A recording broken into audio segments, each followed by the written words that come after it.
IG Sindh Ghulam Nabi Memon ने जिला जनूबी में एसएसपी एवीएलसी के दफ्तर के करीब कायम ट्रैफिक सहूलत मरकज का दौरा किया।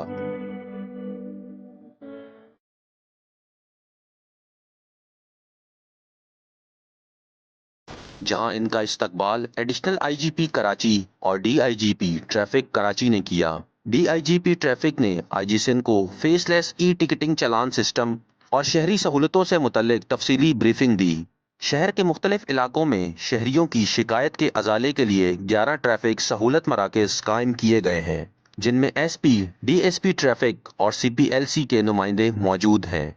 ब्रीफिंग में बताया गया कि शहरी ई चालान से मुतल्लिक शिकायत लेकर मराकज का रुख कर रहे हैं और निज़ाम को मज़ीद मौसर बनाने पर काम जारी है। आईजी सिंध ने सेंटर में फराहम करदा सहूलियात, अमले के रवैये और अवामी इत्मीनान का जायज़ा लिया। इन्होंने हिदायत दी कि बेहतरीन कारकर्दगी दिखाने वाले एहलकारों को रिवॉर्ड दिया जाए और शहरियों के इंतज़ार के वक्त को कम से कम रखा जाए। आईजी सिंध ने कहा कि ट्रैफिक निज़ाम में डिजिटलाइजेशन और टेक्नोलॉजी का इस्तेमाल नागुज़ीर है ताकि आवाम दोस्त पुलिसिंग को फ़रोग़ दिया जा सके।